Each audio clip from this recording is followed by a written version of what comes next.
السلام علیکم دوستو، آج کی کہانی ایسے چوروں کی ہے جن سے لوگ بہت زیادہ ڈرتے تھے کیونکہ وہ کافی لوٹ مار کرتے تھے اور اسی وجہ سے وہ بیڈ گائز کے نام سے مشہور تھے۔ ان کا لیڈر ولف آج اپنے ایک ساتھی سنیک کو اس کی برتھ ڈے پر کھانا کھلانے کے لیے ایک ہوٹل میں لے کر آتا ہے۔ وہاں سے وہ چوری کی پلاننگ کرتے ہوئے ایک بینک میں جاتے ہیں اور اسے لوٹ کر فرار ہونے کی کوشش کرتے ہوئے پولیس ان کے پیچھے پڑ جاتی ہے، جن سے بچتے ہوئے جب وہ آگے جا رہے تھے تو ان کے باقی ساتھی بھی ان کے ساتھ کار میں آ جاتے ہیں۔ پولیس ہر حال میں انہیں پکڑنا چاہتی تھی، اس لیے ان کا وہاں سے نکلنا بھی مشکل ہو رہا تھا۔ پولیس نے انہوں کو دونوں طرف سے گھیرا ہوا تھا اور ولف اپنی چالاکی سے دونوں طرف کی پولیس کا دھیان بھٹکا کر اپنی کار کو جم کروا دیتا ہے اور اس طرح وہ پولیس سے بچتے ہوئے اپنے خفیہ جگہ تک پہنچ جاتے ہیں جہاں وہ اپنا چوری کیا ہوا سامان رکھا کرتے تھے۔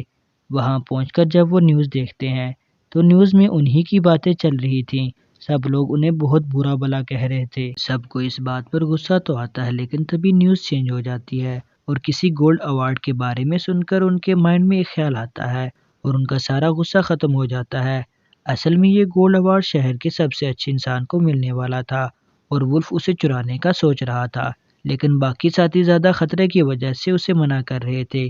ولف کسی طرح اپنے سارے ساتھیوں کو منا لیتا ہے اور وہ سب اپنا بیس بدل کر ایوارڈ فنکشن میں جاتے ہیں اور پلاننگ کے مطابق کام کرنا سٹارٹ کر دیتے ہیں۔ یہاں ولف جب ایک عورت کے بیگ سے پیسے چرانے کی کوشش کرتا ہے تو وہ عورت سیڑھیوں سے گرنے والی تھی۔ اب چونکہ ولف نے اس کا بیگ پکڑا ہوا تھا اس لیے نہ چاہتے ہوئے بھی اس نے اس بوڑھی عورت کو گرنے سے بچا لیا تھا، جس پر وہ عورت خوش ہو کر اس کی بہت تعریف کرتی ہے، جس کے بعد وہ اپنے پلان کے مطابق چلتے ہوئے گولڈ ایوارڈ کو چرانے میں تو کامیاب ہو گئے تھے، لیکن وہاں سے باہر نکلتے ہوئے ان کی سچائی سب کے سامنے آ جاتی ہے کہ وہ بیڈ گائز ہیں اور اس طرح وہ پکڑے جاتے ہیں۔ تبھی وہاں پر ماولنٹ آتا ہے جس کو اچائی کا ایوارڈ ملنے والا تھا۔ وہ سب سے کہتا ہے کہ بیڈ گائز کو ایک موقع ضرور ملنا چاہیے، شاید وہ اپنی غلطیوں کو ٹھیک کر کے اچھے بن جائیں۔ اس طرح پولیس ان کو چھوڑ دیتی ہے اور ماولنٹ انہیں اچھا بننے کی ٹریننگ دینا شروع کر دیتا ہے، جس میں وہ سب کے سب فیل ہو جاتے ہیں، لیکن ماولنٹ پھر بھی انہیں ایک کام دیتا ہے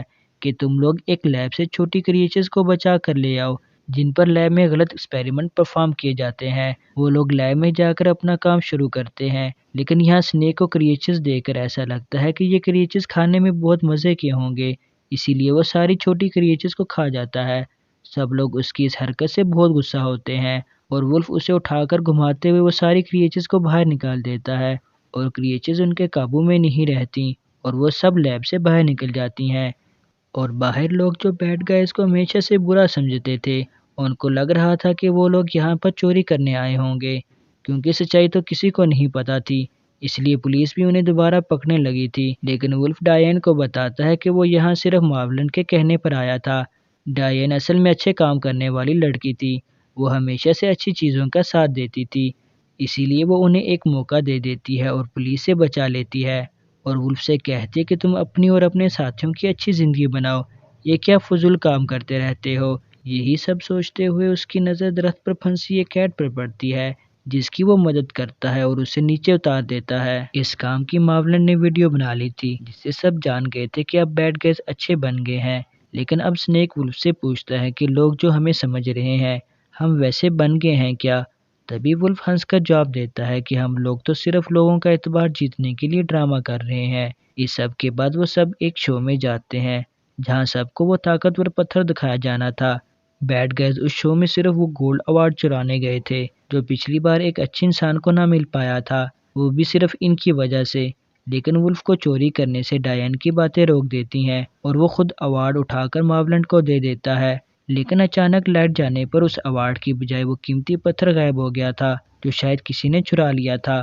لیکن چور بیڈ گائز بالکل بھی نہیں تھے۔ لیکن سب لوگوں کا اور پولیس کا شک بیڈ گائز پر جا رہا تھا کہ انہوں نے ہی وہ پتھر چرایا ہے۔ پولیس ان لوگوں کو پکڑ لیتی ہے اور جانے سے پہلے وہ ڈائان کو اپنی خفیہ جگہ بتا کر جاتا ہے جہاں پر وہ رہا کرتے تھے۔ اب یہاں پولیس وین کے اندر ماولنٹ بیڈ گائز سے ملتا ہے اور یہاں سے کہانی ایک نیا ٹرن لیتی ہے۔ یہاں ماولنٹ اپنی سچائی بتاتے ہوئے بیڈ گائز سے کہتا ہے کہ وہ بھی ایک چور ہی ہے اور سب سے بڑی چوری کرنے کے لیے اسے طاقتور پتھر کی ضرورت تھی، جس کو حاصل کرنے کے لیے اس نے اچھے بننے کا ڈرامہ کیا اور ایوارڈ وہ رکھا کیونکہ وہ جانتا تھا کہ بیڈ گائز وہاں ضرور آئیں گے اس ایوارڈ کو چرانے کے لیے، اس کی ساری باتوں کا مطلب یہ تھا کہ اس نے اچھا بن کر بیڈ گائز کا استعمال کیا اور خود پتھر چرا کر چوری کا الزام بیڈ گائز پر لگا دیا۔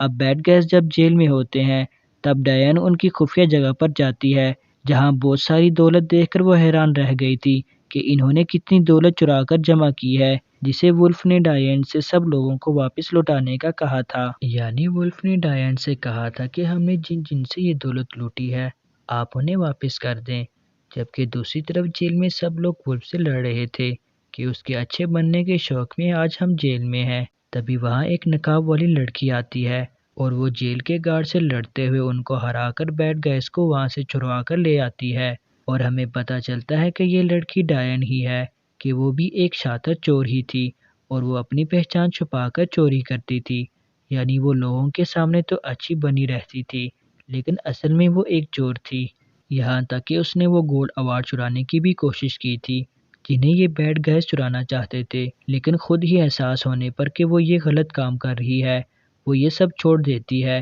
یہاں وہ یہ بھی جان گئی تھی کہ قیمتی پتھر ماولن نے ہی چرایا تھا، تو اب وہ اس سے سبق سکھانے کا پلان کرتی ہے، جس پر ولف کے علاوہ کوئی اس کا ساتھ دینے کو تیار نہیں ہوتا۔ یہاں بیڈ گائز جب اپنے لیڈر کے بغیر اپنی خفیہ جگہ پر آتے ہیں تو اپنی ساری دولت کو وہاں سے غائب دیکھ کر سنیک کو غصہ آ جاتا ہے اور وہ غصے میں اپنے گروپ سے کہتا ہے کہ اس سب کے پیچھے بھی ولف ہے، جبکہ دوسری طرف ماولنٹ اس طاقتور پتھر کی انرجی سے ان ساری چھوٹی کریچرز کو قید کر لیتا ہے جنہیں ہم نے مووی کے میڈل میں دیکھا تھا، اور وہ ان کے ذریعے شہر میں چوریاں کروا رہا تھا۔ یہاں وہ ولف بھی اپنی ساتھی ڈائن کے ساتھ اسے پکڑنے اور طاقتور پتھر کو چرانے کے لیے وہاں پر آ چکا تھا، لیکن یہ سب کچھ کرنے سے پہلے ہی ماولنٹ انہیں اپنے جال میں پھنسا لیتا ہے، اور چونکہ سنیک کے پاس اب کوئی کام نہیں تھا اس لیے وہ بھی ماولنٹ کے ساتھ مل گیا تھا چوری کرنے میں، جبکہ باقی ساتھیوں کو ہم اپنے لیڈر کی ہیلپ کرتے ہوئے دیکھتے ہیں، اور وہ ولف کے ساتھ ڈائن کو بھی ماولنٹ کی قید سے آزاد کروانے میں کامیاب ہو جاتے ہیں، جس کے بعد وہ سب مل کر چھوٹے کریچرز کو ماولنٹ کے کنٹرول سے نکالنے کی کوشش کرتے ہیں، اور تب ماولنٹ سنیک اور پتھر کو لے کر وہاں سے بھاگنے لگتا ہے۔ وہ ہیلی کاپٹر سے بیڈ گائز کو دیکھ رہا تھا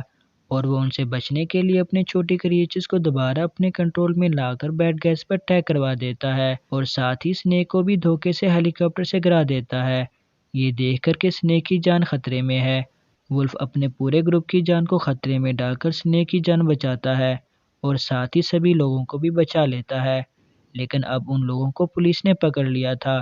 اور ماولنٹ اپنی جھوٹی اچھائی کو دکھانے کے لیے پولیس کو وہ طاقتور پتھر دیتا ہے جسے وہ کہہ رہا تھا کہ اس نے یہ بیڈ گائز سے بچایا تھا، لیکن کہانی میں موڑ ایک بار پھر سے بدل جاتا ہے اور یہ پتھر نکلی نکلتا ہے۔ اصل میں یہاں سنیک نے ماولنٹ کو پھنسا دیا تھا اور اس کے اصلی پتھر کی جگہ نکلی پتھر رکھ دیا تھا۔ اس بات پر پولیس ماولنٹ کو پکڑ لیتی ہے اور بیڈ گائز خود اپنے آپ کو اریسٹ کروا دیتے ہیں تاکہ ان کو ان کے برے کاموں کی سزا مل جائے اور پھر وہ اچھے بن جائیں، جس کے ایک سال بعد اب ان کی سزا ختم ہو چکی تھی اور انہوں نے ڈائن کے ساتھ مل کر اچھے کام شروع کر دیے تھے۔ اور دوستو اسی کے ساتھ ہماری آج کی مووی کی ہیپی اینڈنگ ہو جاتی ہے۔